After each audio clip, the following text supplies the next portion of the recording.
Prelude. Quote, I didn't know I was a conduit until I turned 16. Even then, I just ignored it. End of quote. Charles T. Appleton. Most love stories start out with a boy who falls in love with an older girl only to have his heart shattered into a million pieces. If this doesn't sound familiar to you, that's because it once happened to me. My story begins with me losing my virginity to a woman that was 5 years my senior. I met her in college during my informal years. Lauren donated much of her time easing students into college life. The hands of fate placed us together by having her assigned to me. As we walked through the campus grounds, I noticed the grass yielding to a lighter shade of brown, reminding us that fall is at hand.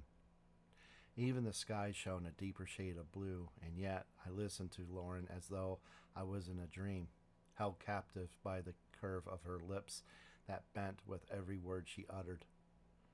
Never in my years were my senses held hostage so profoundly than that day. Lost in the inkwells of her eyes like a child lost in an endless sea of confusion, stripped, naked, and vulnerable. To this day, I haven't found a woman that produced that same effect on me as Lauren. I guess I never will.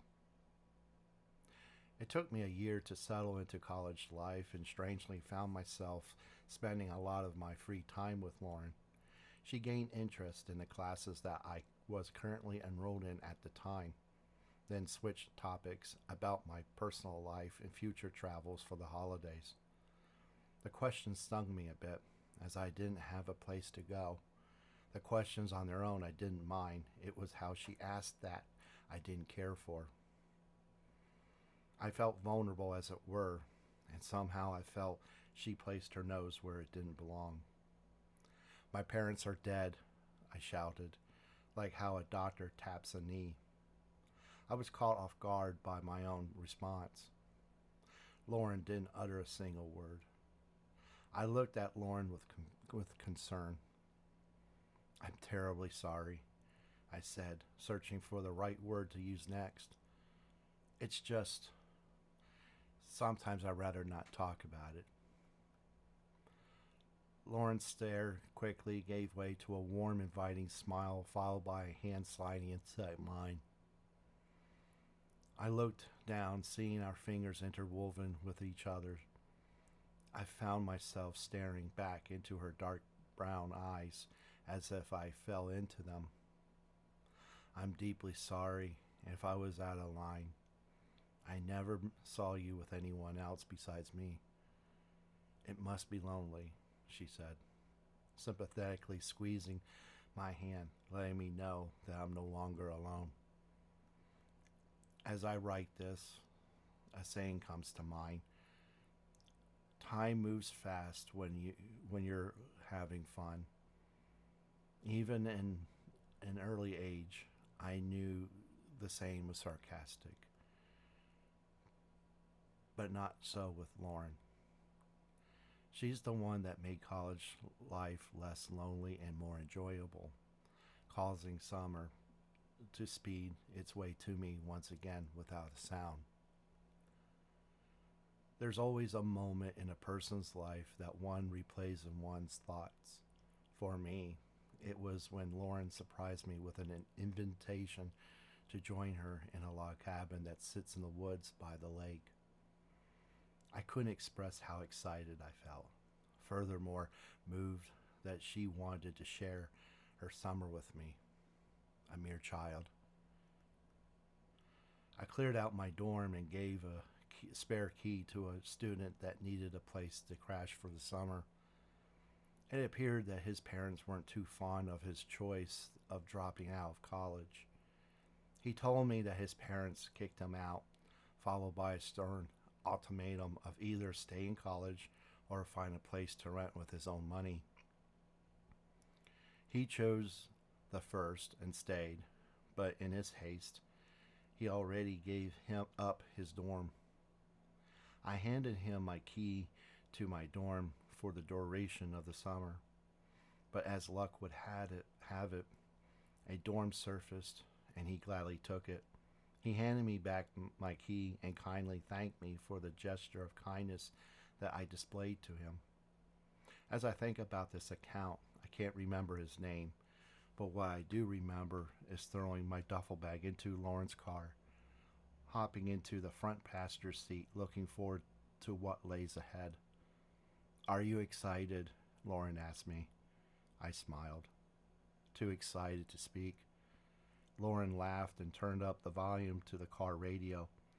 We sang along to the old classic rock stations that played Ozzy, Janis Joplin, and the Beatles. We stopped off at gas stations collecting important things for the trip, like candy, sodas, chips, slushies, and of course magazines. I had money in my back pocket, just in case I needed anything, but Lauren refused me to use any of it. She told me to place the money back in my back pocket, and I was thankful.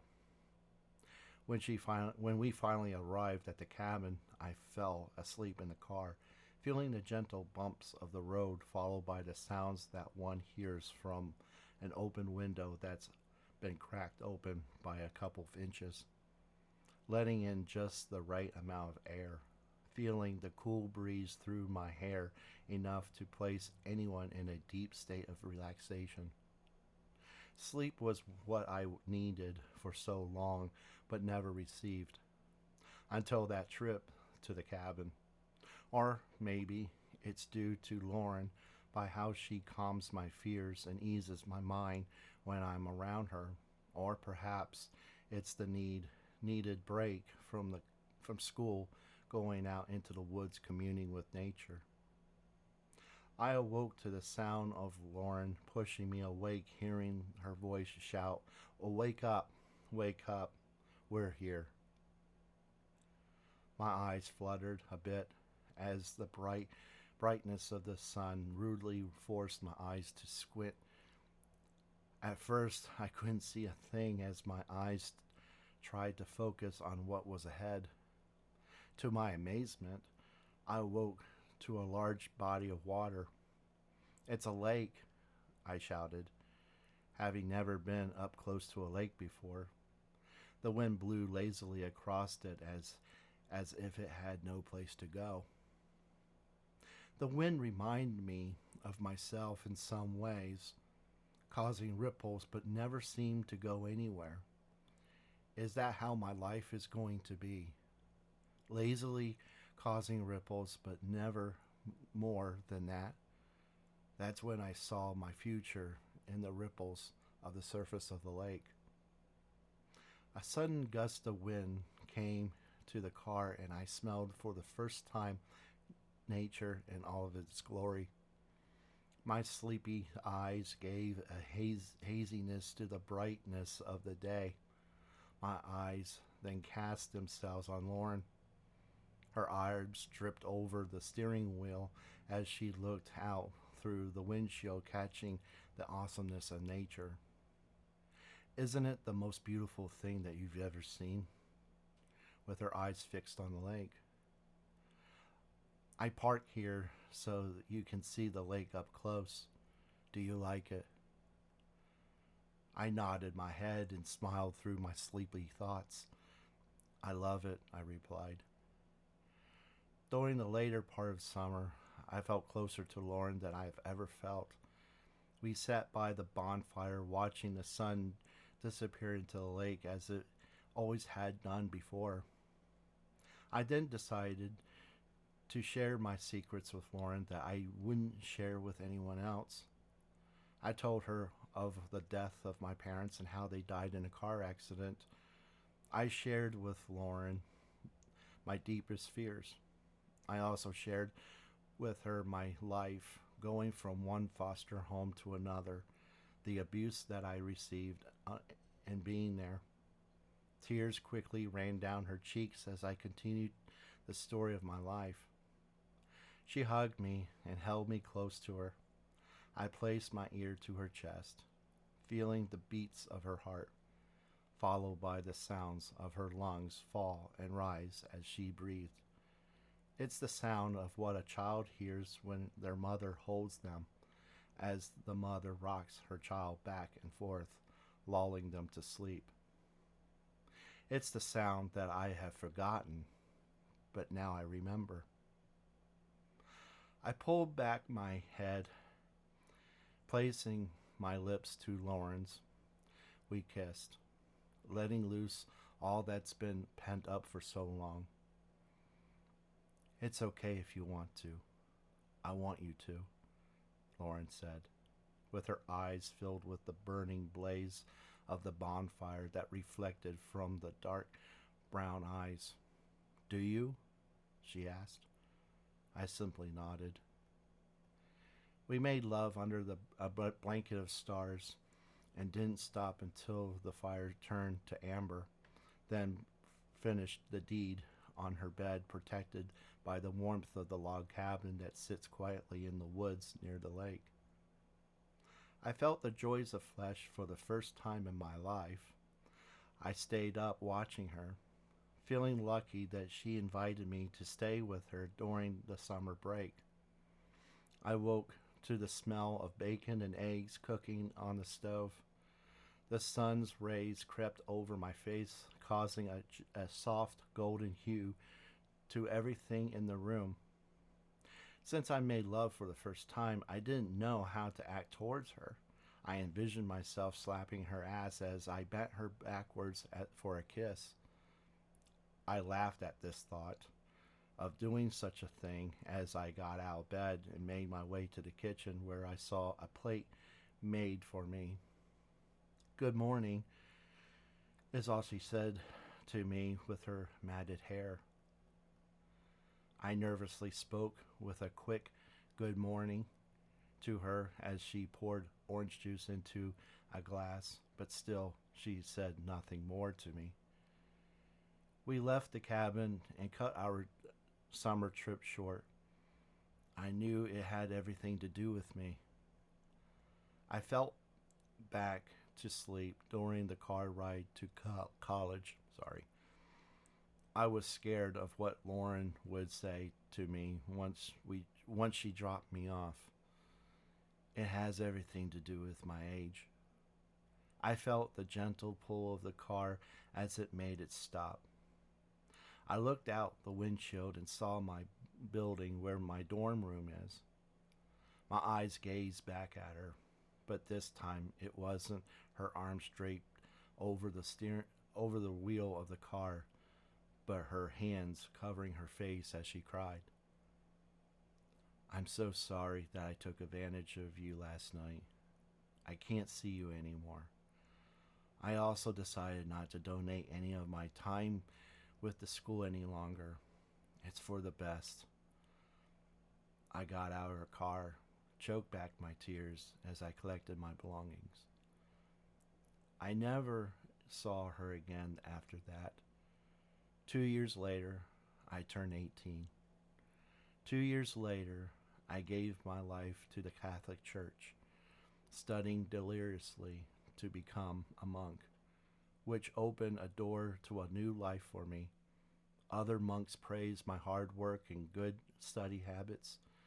I did most of the grunt work, since others were up on their years. But no matter how hard I studied, I couldn't blot out the memory of my first love, Lauren. At the age of 26, I started to hear rumblings in New York of werewolves walking among the crowds, and others with fantastic gifts that fought beside the Lincolns. The word became known as conduits, people with the ability to talk to the dead. Soon the public began to panic, which I expected to happen. A group of people that have access to the spirit world, and I was one of them. I am a conduit. I knew that I was a conduit at the age of 16 after I made love to Lauren. It was when she broke off all ties to me. I started to see her and hear voices from the beyond this world. I believe that my grief caused my gifts to surface. I learned years later, which I will cover in this book. At the age of 18, I ignored the voices. I forgot who I was. The seniors above me at the monastery told me to go with God and go in peace, which was a polite way of pushing me out the door. Unaffected by what I'm going through, ignore who I am. The longer I ignored my abilities, the more it haunted me.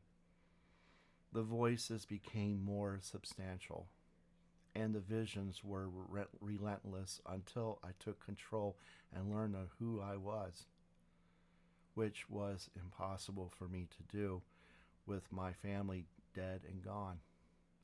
I didn't have a family tree for me to turn to for guidance and strength, but there was stories of supernatural goings on at the monastery. I thought it was an excellent time to exercise my birthright as a conduit. I then reached out my hand to the supernatural world for the first time. I didn't know where to turn. I was desperate for help. At the age of 26, I learned and got more from the dead than I got from the living. The theory to this is simple. The dead have nothing to gain or lose. They're already dead with a lack of ambition, thus able to help. More stories continued to pour out in New York as articles about conduits quickly became the talk of the town. Some worried that people with supernatural abilities could perhaps be dangerous, which I agree to a certain extent. It soon came to my attention that there should be a record of who we are as conduits and how we changed through the years. So, what you are about to read are the written historical records of conduit hybrids versus luminaries. The conduits came to the aid of the hybrids first. The Lincolns came later. One must note that one must note the difference between what a luminary hybrid is and what a true-blooded luminaries are. They are in fact vampires. This disclosure came to the forefront by a writer named Lisa. She wrote for the Gazette. If you are new to the Brotherhood of Conduits, I welcome you with open arms. It is my greatest joy and happiness that you have decided to read about many adventures that came over the years. If you are a new conduit, please note the following. Each book takes place in a different parts of the world, and some may have happened in your own backyard without your knowledge. That being said, this event occurred in New York. As I said earlier, luminaries are vampires. But what is a luminary hybrid? The word didn't appear in the lexicon until the early 1980s. It was seldomly known then. It wasn't until the 2020s that the word became readily available.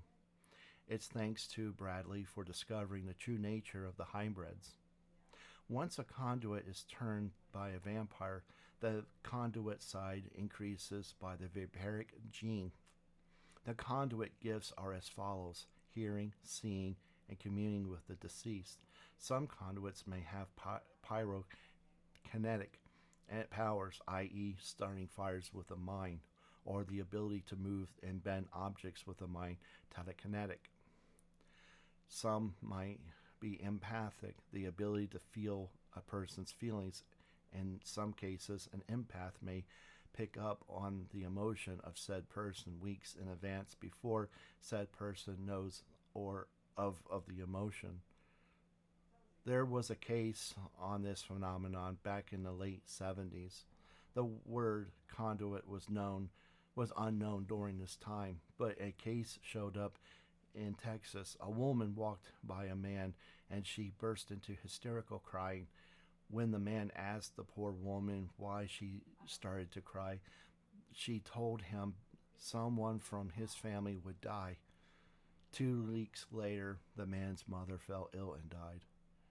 Note, Some empaths may or may not see the event unfold in their minds. Unfortunately, names were never obtained, and it's been my own opinion that she, in this story, might have been the very first documented conduit. It's impossible for me to write all the gifts of the conduit, but it bears nothing that under extreme stress one could develop a subclass of skills. For me, oh, for more, please read the accounts of Bradley. The story of New York is a baffling one, which I personally dubbed it as the curious case of New York. Now, let's talk about other things that go bump in the night, and this will take us to lichens. There is a belief that lichens and werewolves are indeed different, and some say they are one and the same. As I write this, the accounts of such creatures are wrong. The line of werewolves come from the line of St. Christopher. It's been believed that God made these remarkable beasts as guardians of the paranormal. It's been my opinion that lichens and werewolves are one and the same. Let's take werewolves from England versus lichens from Greece, lycanthropy. Or lichens are brighter than werewolves during transformation. Werewolves have little to zero control during the transformation period. I find this erroneous. I believe lichens and werewolves are the same with different names. All knowledge of werewolves come from ignorant, silly superstition without real complex knowledge.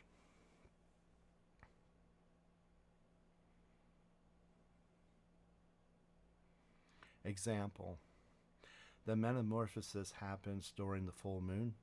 I find the metamorphosis is done moments before battle.